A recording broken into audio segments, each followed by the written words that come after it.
Today, I'll be showing you exactly how to find profitable undervalued stocks in 2026. And it's the same strategy I used to build my $1 million stock portfolio and generated over more than 20% return on average over the last 10 years. So in this video, I'll show you the exact 5 steps I follow to find undervalued stocks that don't just look cheap on paper, but actually have a high probability of making incredible returns. You might ask, what is undervalued stocks? Because here's the hard truth. Price going down doesn't make a stock undervalued. Real undervaluation only exists when the market is wrong about the future. As Monish Pabrai used to say, Wall Street doesn't like uncertainty. If you can understand the difference between uncertainty and a bad future, you are already well positioned in the stock market to make a fortune. Step 1. Separate bad companies from misunderstood ones. There are only 2 reasons a stock looks cheap. 1. The business is actually bad. 2. The business is fine, maybe even have uncertain future, but sentiment is terrible. Your job is to eliminate category 1 ruthlessly. I call it the 3-strike decay principle. If revenue is shrinking and margins are shrinking and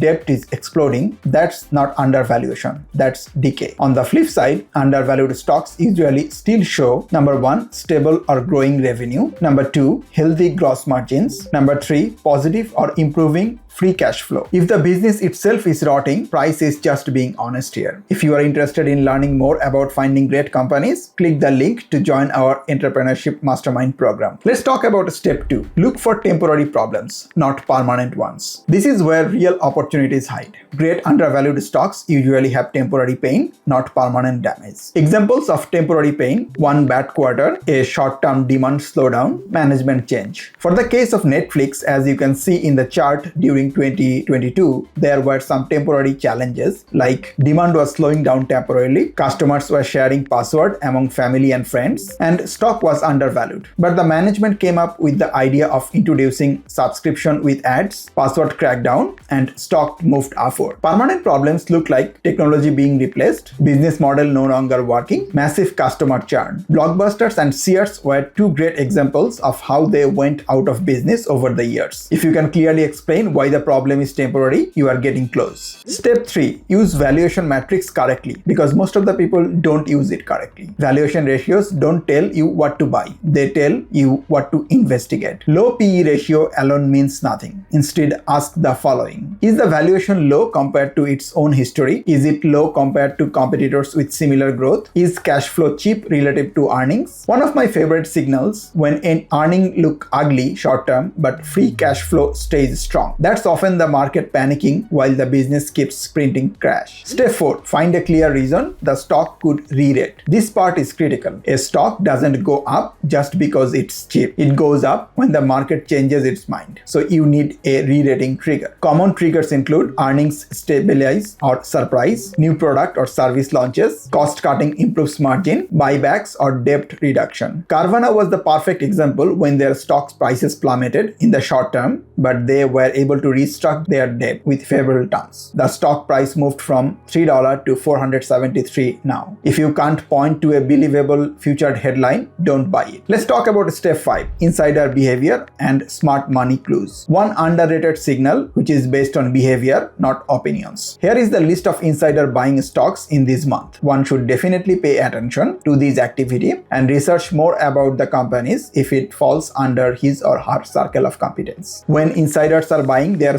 own stock during bad news, pay attention. When a company aggressively buys back shares at low prices, pay attention. When institutions keep accumulating while headlines are negative, pay attention. Smart money doesn't buy perfection, it buys mispricing. People, mainly insiders, sell stocks for various reasons, but buy for only one reason. They have a strong conviction about the company's future. Let's talk about the common traps. Here's how people lose money chasing undervalued stocks. Buying purely on low ratios, ignoring balance sheet risk, falling in love with the story, averaging down without new information. Cheap stocks can stay cheap longer than your patience and your portfolio. And remember, the market can be irrational longer than you can stay solvent. Never buy undervalued stocks on margin or if you need to withdraw the capital in the short term. If this helps you think differently about stock picking, you will like my Entrepreneurship Mastermind program, where I teach all the steps about starting a business and building building freedom using multiple income streams generation. Click the link below in the description to join our Entrepreneurship Mastermind program, and I will see you in the next video.